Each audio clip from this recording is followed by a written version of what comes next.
So you clicked on this video because you're curious to find out what would happen if Naruto had the Gomu Gomu no Mi. I am too, so I decided to make this series and I haven't exactly completed it, so let's both just stick around for the ride, and if you enjoy it, just like with any other YouTube video, leave a like, subscribe, turn on those noti bells, maybe, question mark. Nah, but seriously though guys, if you guys go on to enjoy this video, definitely make sure to leave a comment down below letting me know what your favorite part was and any what if suggestions that you guys have. That said, enjoy. Hey Ross, sauce it up.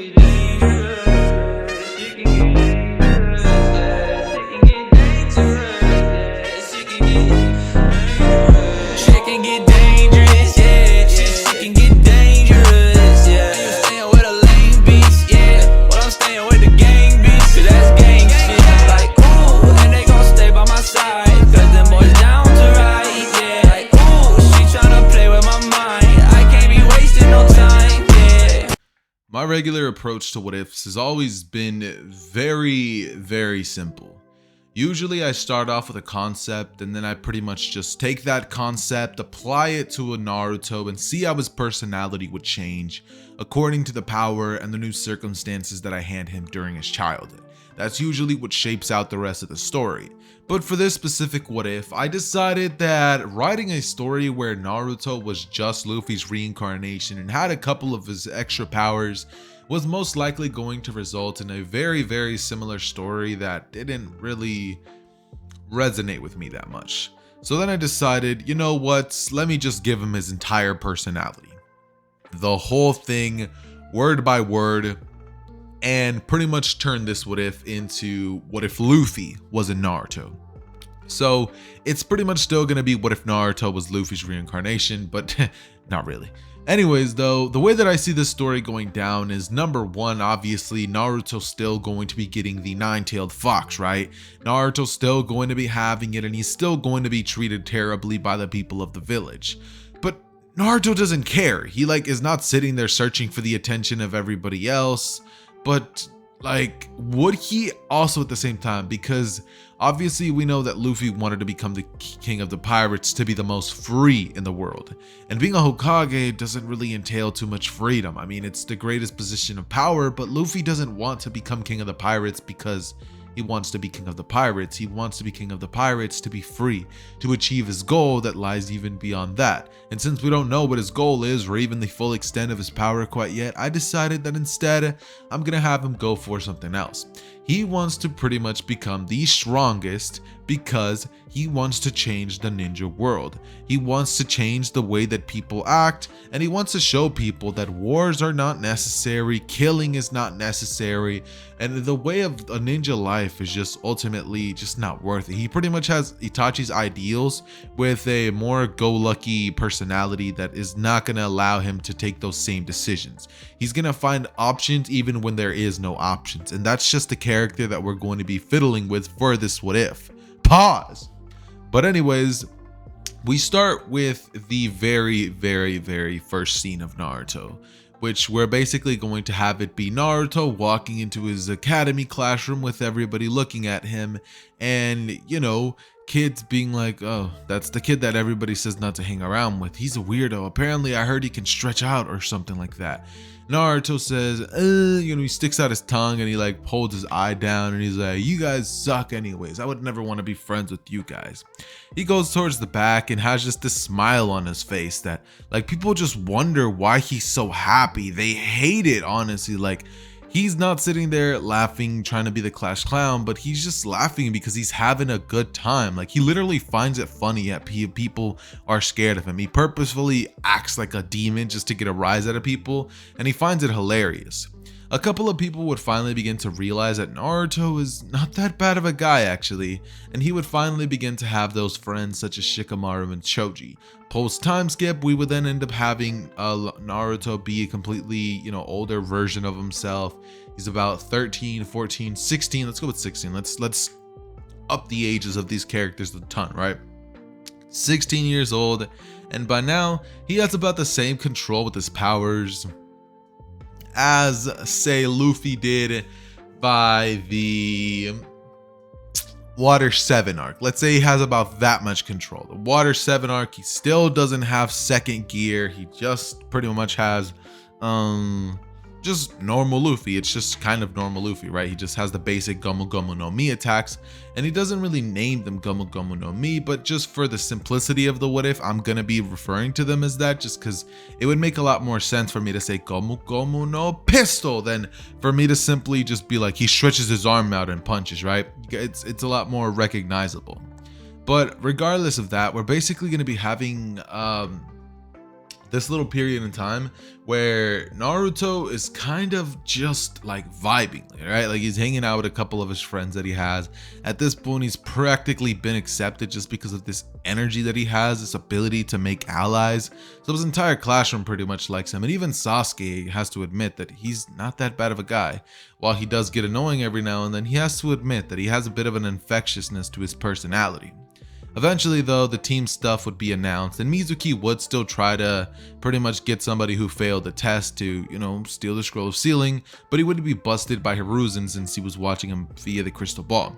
So we kind of just get Team 7 being selected and Kakashi pretty much picking the team up just like in the original, with all of them pretty much going outside and informing of each other of what their likes, dislikes, and goals are. Naruto would say that his goal is to be the most freest person in the world and to conduct change to this world, that he's going to be the one to bring about peace in this world, that he's going to make it so that everybody can have fun, so that everybody can eat, and so nobody has to feel suffering anymore. Sasuke, after hearing that goal, is like, that's extremely idealistic, and he then proceeds to say that he wants to kill somebody. Naruto looks at him and asks him, so who do you want to kill? And Sasuke looks at him and says it's none of his business, right? Naruto then shrugs and Sakura goes next. She's all like, the person I, you know what I mean? She's a trash bag, so nobody cares, right? And so we just skip to the next day where instead of everything being kind of similar to how it was in canon, we're going to get this scene where when Kakashi is kind of like, let's say, arriving, Naruto looks at Kakashi Sensei as he's arriving. Naruto's the one that is arriving even more late than Kakashi. Apparently he overslept that night, and Kakashi looks at Naruto and is just shocked that somebody managed to be even later than he was. He tells Naruto that as punishment, he's gonna pretty much have to like do something that won't affect him because of his rubber body, right? He's gonna have to get like, I don't know, like I can't think of anything off the top of my head, but basically just a goofy punishment that wouldn't hurt Naruto just because of the simple fact that he's made of rubber. So yeah, it doesn't really do much to him. But we are going to pretty much change one simple, really little thing about this bell test, and that's that Naruto, when he goes off to face off against Kakashi Sensei, when he's counting from 3 to 1, we get this dope scene where Naruto finally is like, all right, gum pistol, right? He shoots his arm out at him, and Kakashi dodges, just being like, how did this kid? And you know, Naruto is like, he's just relentless. He's like, gum bazooka, right? Like he shoots that at him. And Kakashi is like, okay, I'm gonna go ahead and dodge. And Naruto's like, damn it, he keeps dodging everything. And so like he just decides, all right then, if he can dodge that, then how about this? Gum rifle. As you know, he throws it at the direction of Kakashi and he's dodging out of the way again. And at this point, Naruto's like, all right, so he thinks he's fast, he thinks he can dodge everything. Well, what about this? He ends up pretty much doing a gum whip and lunging it at the direction, so Kakashi is forced to jump up into the air and ultimately dodge. But when he's in the air, Naruto smiles and just goes, gotcha, as he says, gum Gatling, and a bunch of fists come flying at him so fast that Kakashi is shocked and he has to substitute out of there, right? But once he substitutes out of there, he creates a shadow clone, and Naruto ends up fighting this shadow clone for a couple more minutes until eventually he finally lands a hit and the shadow clone reveals itself to be a shadow clone, which leaves Naruto to be very angry. But after a failed attempt over and over again, we would eventually get to a point in time where Sasuke just comes running out from the bushes, being tired of watching Naruto. He jumps over him and he's like, fire style, fireball jutsu, as he shoots it at Kakashi. And you know, obviously Kakashi is able to substitute out of there once again, and Sasuke smirks. He's like, stop using those strange jutsus of yours, Naruto. Why don't you take this serious? Naruto then looks at Sasuke and is like, serious, right? Is this serious enough for you? He then goes on to pretty much expand himself like a balloon, right? Using the Gum Gum Balloon attack. And he just begins to bounce. Like he starts bouncing all over the place. And he looks at Sasuke and says, kick me at him. Sasuke smirks. And this is for the first time. He's like, I've been wanting to hear you say that forever. He kicks Naruto straight at Kakashi's direction. And Naruto just goes bouncing off into the sunset, right? Like he pretty much just starts bouncing and bouncing and bouncing. Pause. And we basically get this scene where Naruto finally deflates and Kakashi stands over him after having buried Sasuke in the ground, and he ends up actually tying Naruto up to the pole like usual. We get the dope scene where Team 7 feeds him and he accepts, being relatively kind about it, being like, thanks. He begins to grub shamelessly, and afterwards we get the scene where Kakashi informs them that they passed because of camaraderie. And Naruto says, nah, we didn't pass because of that. We passed because I have the bells. And he holds them out right in front of him. And Kakashi looks at his waistband and he's like, when did you? Naruto's hand is like elongated, and Kakashi realizes that Naruto pretty much stretched his arm out, grabbed him, and brought him back, right? And Kakashi is absolutely shocked because he didn't expect that from Naruto. But Naruto smirks and says that he did it. And he ends up like jumping up into the air and be like, wahoo, you know what I mean? Then we get this really cool scene. And by cool scene, I mean just Naruto lunging up into the air and like stretching his arms out to form like a net. Like he ends up forming a net trap for the cat that they end up having to pursue over and over and over. Because as we know, he obviously has to create the finger net to pretty much catch the cats and make it so that they can take them back for their D-rank mission rewards. That afterwards, we just get this moment where they're informed about the Tazuna mission and about the stakes of the Land of the Waves mission, and introduced to the character known as Tazuna. From here, we end up just not really getting too much specific things go down. I mean, I really don't see many things changing in this part of the story. This little portion of everything shouldn't really be too interesting, and we basically only get a very, very minuscule change when it comes to the situation that went down regarding the Demon Brothers, right? Because the Demon Brothers in the original would have made Naruto very scared, would have made him frightened and, not being able to react. But Naruto seeing a threat, finally, he would be like, finally, real opponents. And being the person that he is, he just lunges in, guns blazing, and throws a Gum Gum bazooka at them. Oh my god, he would end up throwing just a Gum Gum pistol at them, right? And once that Gum Gum pistol works, he just becomes cocky. He looks at Sasuke and he's like, I did it, right? And Sasuke's like, whatever, loser, I could have done the same thing. After this, Kakashi reveals himself, and they eventually end up encountering Zabuza Momochi of the Hidden Mist Village, right? But this is where events slightly begin changing, just a teeny tiny bit, right? Because obviously in the original, we would have had the moment where Kakashi fights against Zabuza and he gets trapped. This time, Naruto, instead of formulating that same plan with Sasuke that he would have in the original, he would still formulate it, but the execution would be a bit different. Because Naruto now can actually stretch out even when he misses, so he throws him at him, Naruto de-transforms, and then throws a Gum Gum, what's it called? Where like he shoots his leg out, right? And like he swings it at them. That's pretty much what he does, right? And it does make for like a really cool scene where Zabuza widens his eyes and he's like, how did that kid? Because he never expected for anybody to be able to do something like that, right? He used the Gum Gum whip, which catches Zabuza off guard, and he widens his eyes, right? And Zabuza's just like, he's just dumbfounded, honestly. But he ends up having to retreat, and Kakashi then folds this man like an omelet, right? Afterwards, Haku arrives. And Naruto this time around is not about to just sit there and be like, hey, you can't take him. Like, this time he's going to look at Haku and say, hey, I beat him. If anyone's going to decide what happens to him, it's me. Or no, not beat him, but like, we beat him. So if anyone's going to decide what happens to him, we are, right?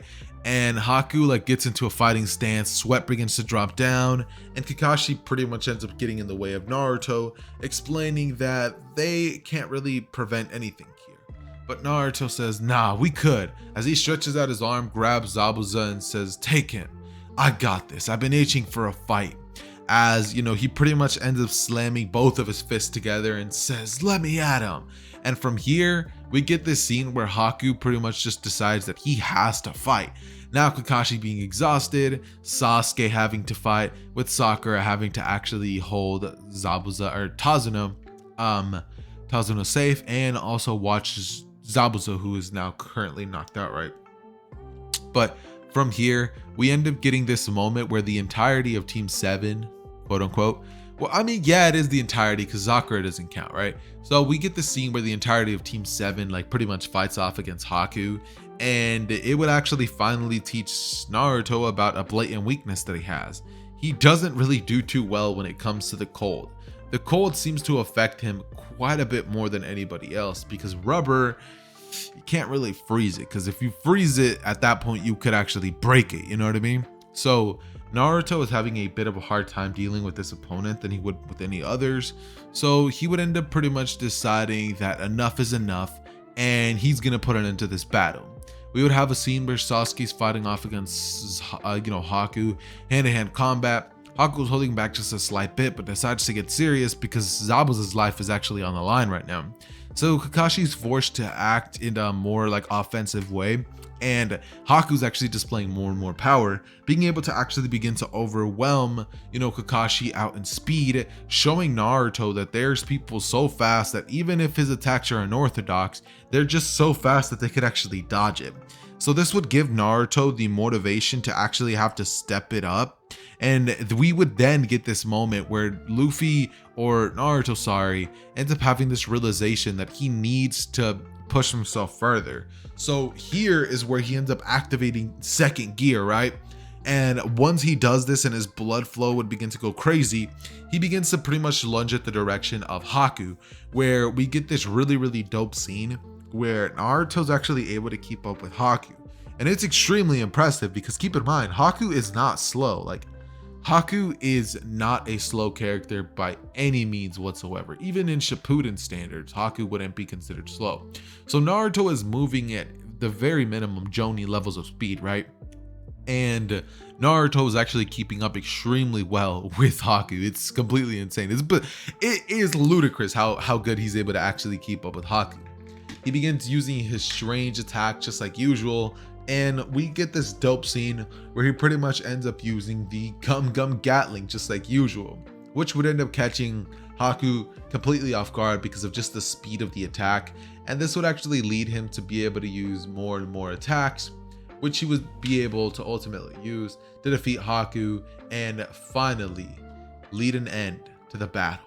With Haku and Zabuza both unconscious, they end up taking them back to Tazuna's house, where they end up pretty much interrogating them and telling them why they're there. They end up being informed about the fact that, well, it was because he hired them and stuff like that. And Kakashi would say that, that's a dumb reason. Somebody like Gato probably wouldn't have paid them anyways. With Zabuza explaining that they're just going to kill them anyways, and Kakashi saying that there's no reason to kill them. Or so his little, team member here doesn't really want them to die. So Zabuza and Haku are pretty much brought along with the entire journey, like they're held up against their will. And they're both angry and they want to fight back, but they're not harming them, they're feeding them, they're talking to them, and not really giving them any reason to try to kill them quite yet. And eventually the day when Gato would arrive would come around, with Gato saying, "So you two were captured. Huh, looks like I have to do everything myself. I'm glad that I was not going to pay you two anyways, because if I did, that would have made it so that I would have lost a lot of money." And Zabuza, after hearing this, would say, "So, you used me. Okay." And he just looks at Kakashi and he's like, "Kakashi, release my restraints. Please, allow me to get my revenge." Kakashi just smiles, and with a kunai, he cuts the restraints, and Zabuza blitzes at Gato and just absolutely murders him and all of his men, alongside with Haku, because they were both pretty angry at the fact that they would have killed this team that was actually nothing but good people, and they wouldn't have even gotten any cash compensation for it. And after they do this, Zabuza and Haku look to them and pretty much just nod, like understanding that they're no longer enemies. And from here, we get this dope scene where Kakashi holds a hand out to Zabuza, saying that, doesn't have to be all bad. They could join the Hidden Leaf Village. But Zabuza says that they're actually a little bit far too gone for that. If they were to join the Hidden Leaf Village, then the Hidden Leaf Village would get problems, and it's just not realistic. And Kakashi would actually agree with him. And so everybody just ends up parting ways. And we just kind of get this dope, wholesome scene where the entire conflict was resolved. And the only death that we ended up getting this time was Gato's men instead of what we would have gotten in the original.